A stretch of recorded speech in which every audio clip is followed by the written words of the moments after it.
tell me you're the president of Brazil and you know best. Well, undermine the system when you feel the system is wrong. Undermine it with your questions. Children ask questions all the time, and that's why they are so fresh, that's why they are so spontaneous. When Albert Einstein was an old man, a reporter asked him, "Professor Einstein, what do you enjoy about being famous?" And he said, "You know, when I was a child in school, the teacher used to scold me for asking silly questions.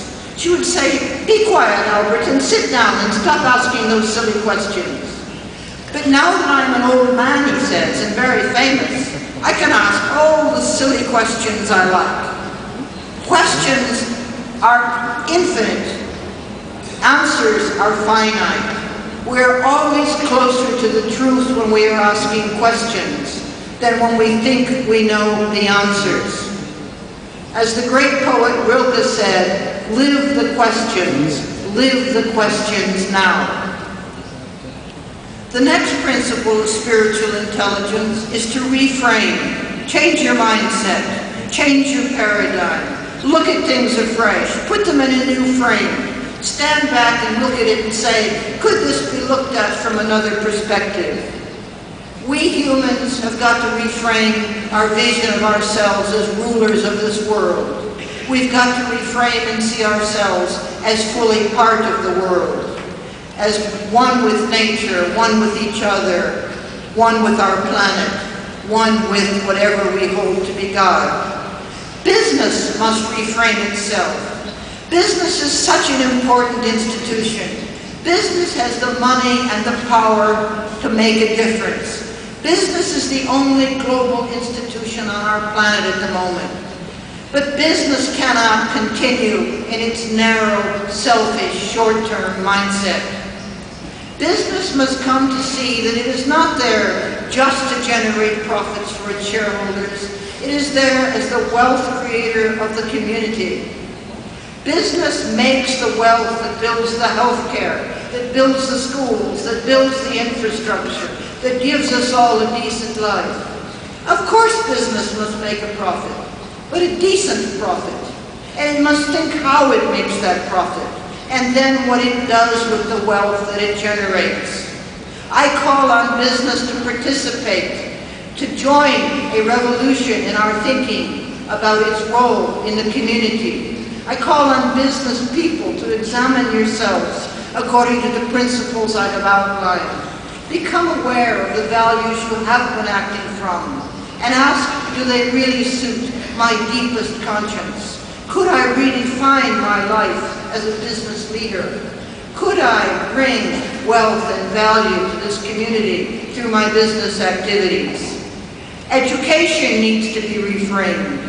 Too often education is about shoving things into children's heads.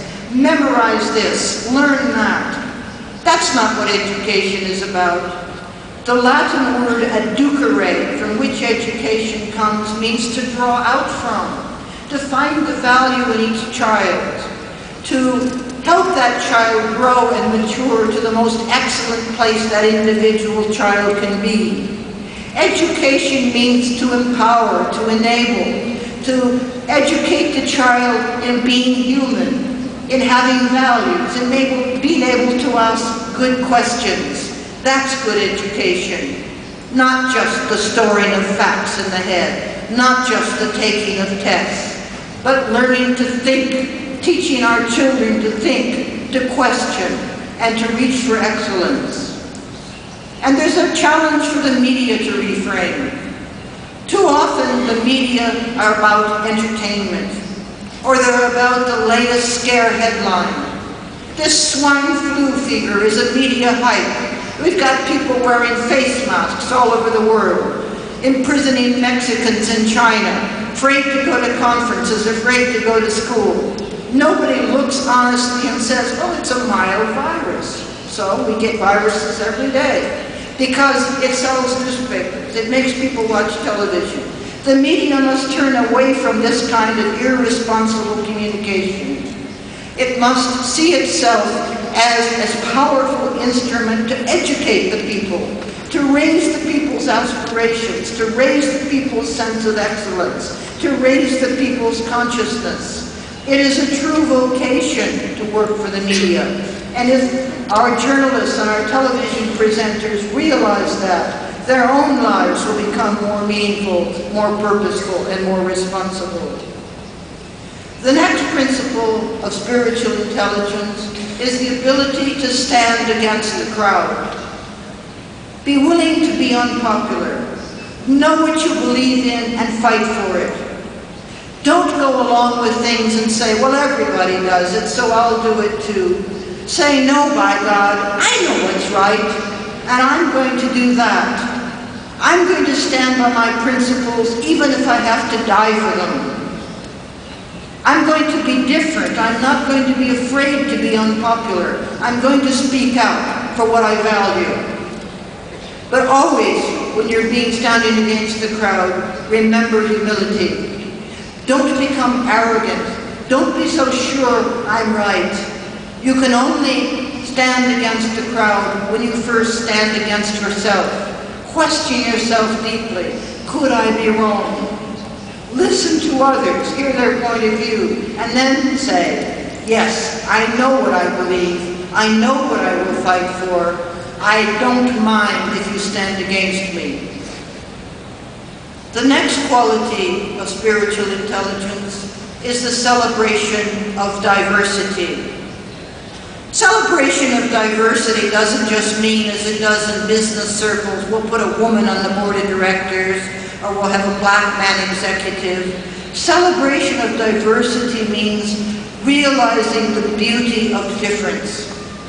Thanking God that you are different from me. Because if you're different from me, you have something to teach me. You can make me think. You can make me challenge my assumptions. You can help me drop my baggage. You add to me by being different. If you're just the same as me, I don't have much to learn. It may be comfortable to be with you because I don't feel challenged, but I don't learn anything. To celebrate diversity is to say, thank you very much for being different from me. Thank you very much for making me question myself. The diversity of our earth is God's greatest gift to us. The diversity of plant life, the diversity of animal life, the diversity of human life. And we are here to be guardians of that diversity, to celebrate it and to protect it. And the final principle of spiritual intelligence is the sense of vocation, the sense that I am called to do something with my life, the sense that I'm here for a purpose, the sense that I can make a difference with my life, and to serve that sense of vocation in whatever I do. You don't have to be Mahatma Gandhi or Barack Obama to have a sense of vocation. A woman can have a sense of vocation in her kitchen by cooking a meal with love and care for her family. A father can have a sense of vocation by being with his children, playing with them, teaching them, loving them, being committed to them.